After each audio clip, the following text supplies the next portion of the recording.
on Twitch. Gosh darn it. But no, I this was a still lot can't of believe fun. that dude. Yeah, it's great. I love it. I still can't believe that Witchfire boss, or not boss, that Witchfire character was he just like extraction camped you. Yeah. I'm That's sitting. funny. I was coming in there, and I was like, "All right, we're gonna quick run this stuff, and then get out." And then all of a sudden, he just chilling there, it's like, bah! Got me. I was like, "Dude, what did I Yeah, do no to kidding. you?"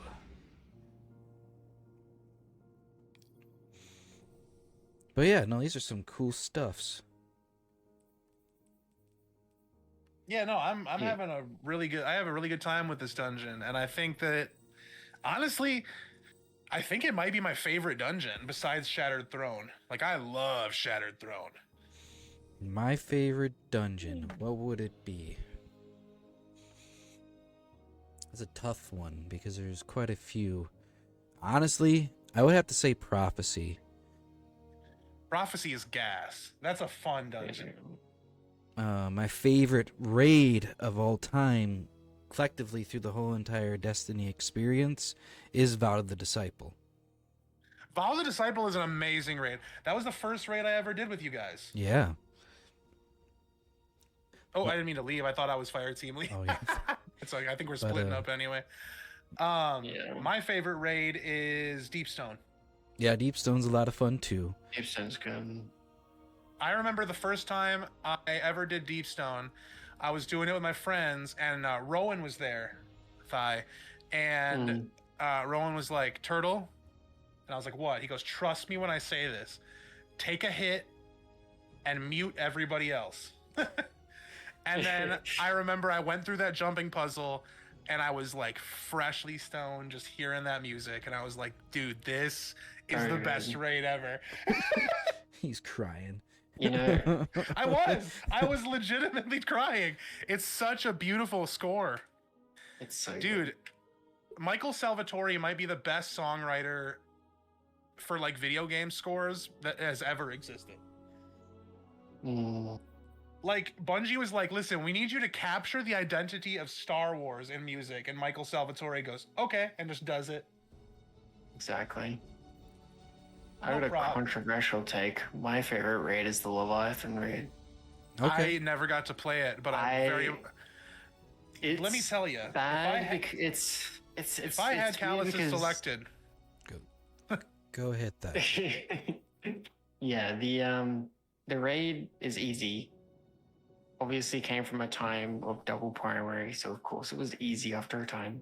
But dude, the memories I had with that raid back and when its raid Outbreak layers. Perfected was DPS king, like V meta. Yeah.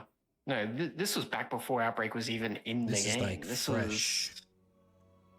I This is like I when, didn't play back then. I thought Outbreak was there since year one, wasn't it? No. Outbreak came in. Gosh, wasn't it Season of the Drifter? I think so. Yeah, actually. Yeah, Season of the Drifter. Oh, Yeah, Season of Drifter was Thorn, I think. I didn't play until when did I start Thigh? You met me season 17, I want to say. God, what was that? I Season can't keep of- up anymore. That would have been Season of the Haunted. Oh, yeah.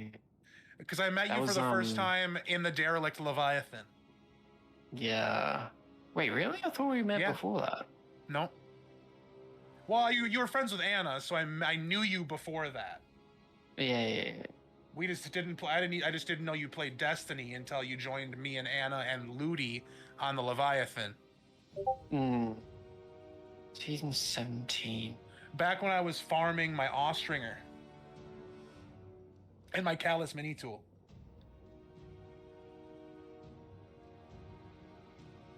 I love Destiny, man. This game is so amazing. During Witch Queen. We met.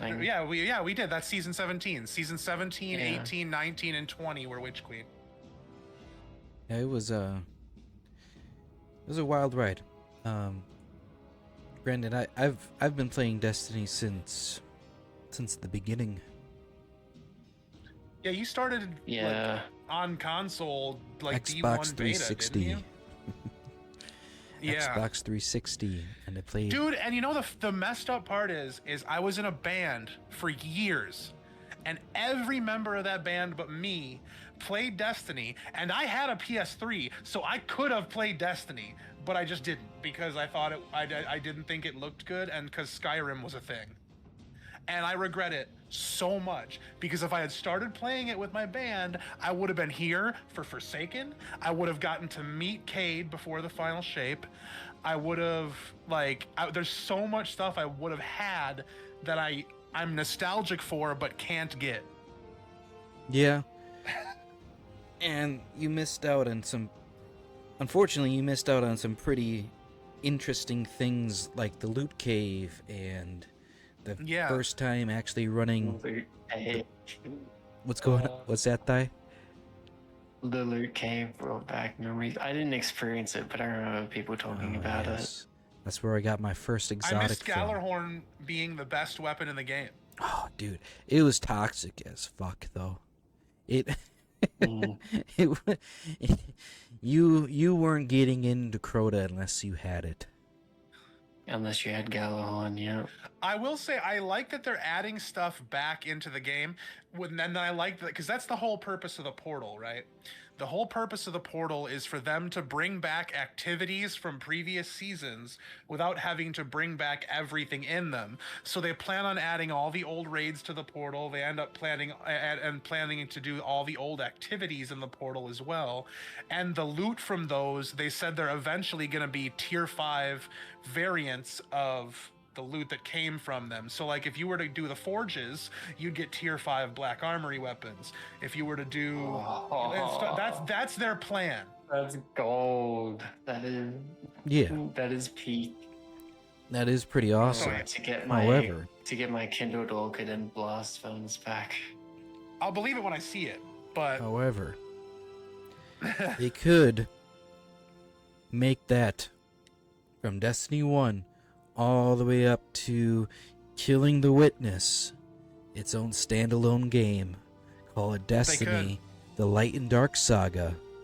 And like, here you go, guys. Here's also things that we cut out of the game that we wanted to put in the game.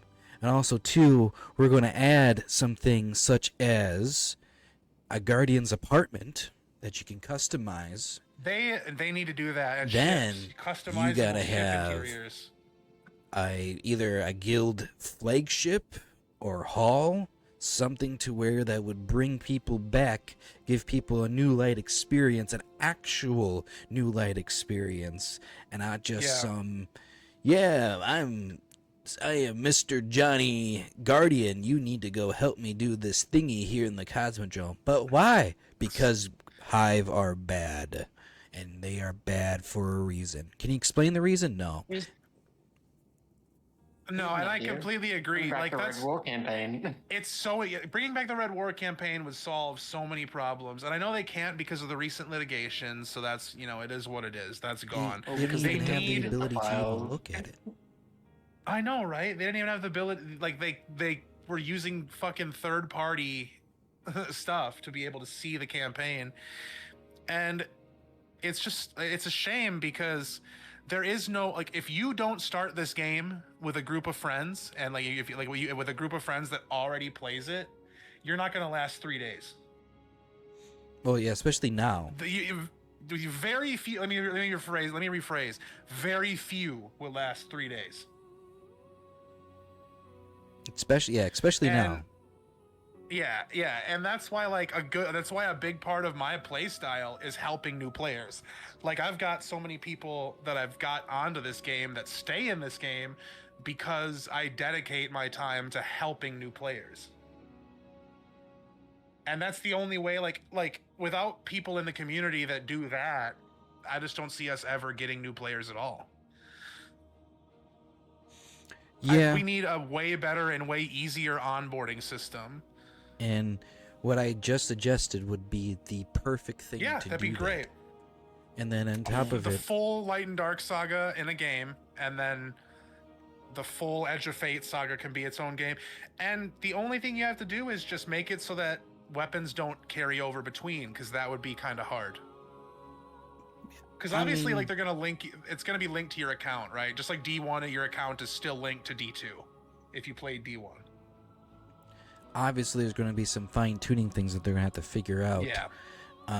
But then they could be like, hey, so while you guys are grinding out this standalone version of the game, we over here at the studio are cooking up something pretty special for all y'all, and we're going to show it to you, and then people just go crazy, and then all of a sudden they're like, Destiny 3 is going to be coming out here soon. I would love a complete refresh with Destiny 3. I mean, my favorite gun is an exotic, and you know damn well it's going to be in Destiny 3, so it's the only one I care about keeping. And what they'll do is, and I think what would help pretty significantly, is when you're about to go into Destiny 3, you get to be able to select 15 weapons that you want to bring with you. And then from there... Oh, that's so easy. How many weapons do I have? I'd bring my Fatebringer. I'd bring Choir of One. Leviathan's Breath. I mean, there's so much. I'd bring so many. I have so many guns that I'd bring, but I know exactly pretty much which ones I would. But that's a great idea. You know what I mean? Like, that way too. Yeah. Because the biggest complaint that I remember when Destiny 2 came out is, I can't get any of my weapons back? What do you mean? I got this goated Amongolos loop that I've been using since the beginning. Holy shit, the Imago loop. My god. My diet Fatebringer Fatebringer. 2.0. Yeah, Fatebringer diet. And then you mean I can't use that anymore? I'm afraid not. Well, I mean, I don't Papa see a problem Zuzu. with, I don't see a problem with just being able to port over your vault so long as like they keep the sandbox in check. The problem is they've power crept primary weapons. They need to nerf special weapons a little bit. They need to buff specifically like rocket sidearms and rocket pulses, stuff like that. Stuff that actively removed primaries from the game. Other than that, I see no problem with just porting your vaults over. I mean, a 540 pulse rifle is a 540 pulse rifle. A 720 auto is a 720 auto. Well, It's just dependent on what perks it has. But it also depends on if they really want to go scorch earth with the sandbox and just start over. I think it's probably the best bet. That's why you keep balance. That's why you're allowed to keep 15 weapons that you choose. And then I guess you could also do something similar with gear as well. I'll say I rock one set of armor, so and you can just go from there. And yeah, if you... Oh, it's Leia. No, that's Sage. Is that Sage? They look the same. They are. Yeah, they do look the same.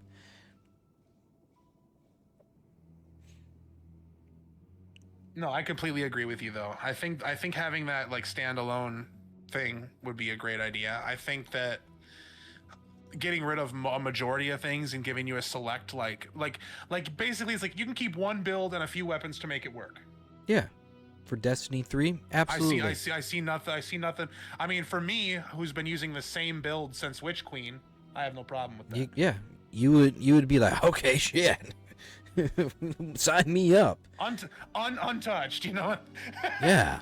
So it's just it's one of those things that you just